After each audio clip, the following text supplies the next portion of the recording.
ரெடியாக இருக்கீங்களா? இன்னைக்கு கதைக்கு போகலாமா? போலி சாமியார். பாபா சொல்ல போறார் போலி சாமியார்கள் யார் யாருன்னு. எனக்கு வாழ்க்கையில் எவ்வளோ போராட்டங்கள் வந்தது, காரணம் போலி சாமியார்களால தான். ஓகே, கண்டிப்பாக உண்மையை தெரியப்படுத்த போறார். எப்படின்னு பாருங்க. காவி கட்டுற எல்லாரும் சாமியார் கிடையாது, சரிங்களா? பட்டு வேஷ்டி அழகா பட்டு புடவை கட்டி அம்மன் மாரிய நெத்தியில குங்குமம் வச்சு இந்த மாதிரி பண்றவங்களும் உண்மையான சாமியார் கிடையாது. இது உண்மை இல்லை, நல்லா தெரிஞ்சுக்கோங்கன்னா. இவங்கெல்லாம் போலியான சாமியார்கள். போலி சாமியார் எப்படி கண்டுபிடிக்கிறது? அவங்க கிட்ட பணம் இருக்கும், பிளஸ் ஆடம்பரம் இருக்கும், சரிங்களா? எப்படி? உண்மையான சாமியார் எப்படி இருப்பாங்கன்னா, துறவு எளிமையாக இருப்பாங்க. அவங்க காலத்தில் மாலை கூட இருக்காது, ரொம்ப எளிமையாக இருப்பாங்க. ஆனால் இவங்ககிட்ட என்னெல்லாம் இருக்கும் பாருங்க, போலிப்பானவற்றை என்னெல்லாம் இருக்கும் பாருங்க. கார் இருக்கும், பங்களா இருக்கும், ஏசி ரூமில் இருப்பார், பூஜைக்கு ஒரு 5000 ரூபாய் கொடு அப்படின்னு கேட்பாரு. முதல்ல அட்வான்ஸாக அதுதான் செய்வாங்க.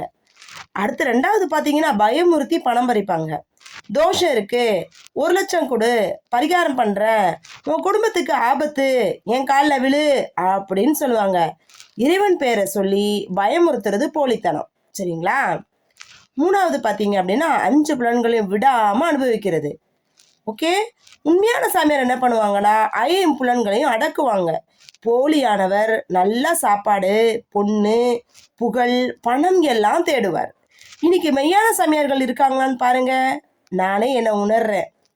நான் மெய்யா இருந்தேனா பொய்யா இருந்தேனா, சரிங்களா?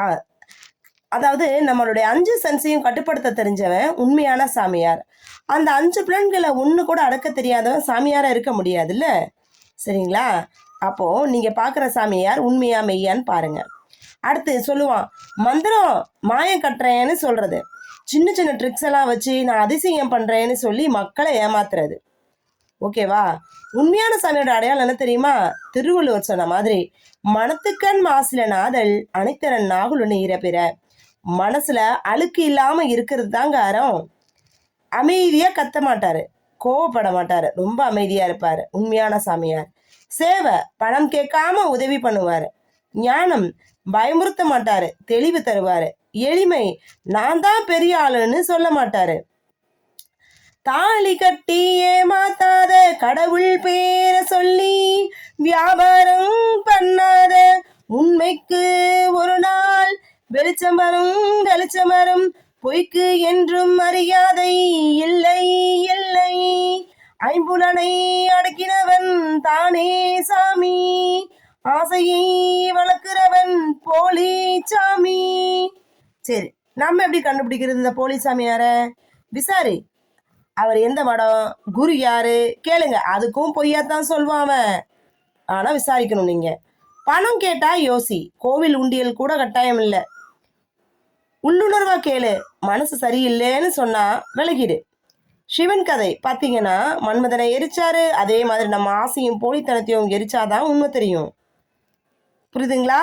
போலி சாமியார்களை வாழ்க்கையில சேர்க்காதீங்க. ஓகே, நம்ம குடும்பத்துக்கே சாபக்கேடா. நாமளே காசு கொடுத்து சூனிய வைக்கிற கதை தான் போலிச்சாரிகளை நம்பி போறது. தயவு செஞ்சு சாமியார்களை நம்பாதீங்க. உங்களை நீங்களே சாமியார் நினைச்சு நேரடியா குருவை மட்டும் நம்புங்க. வேற எந்த போலி சாமியார்களையும் நம்பாதீங்க.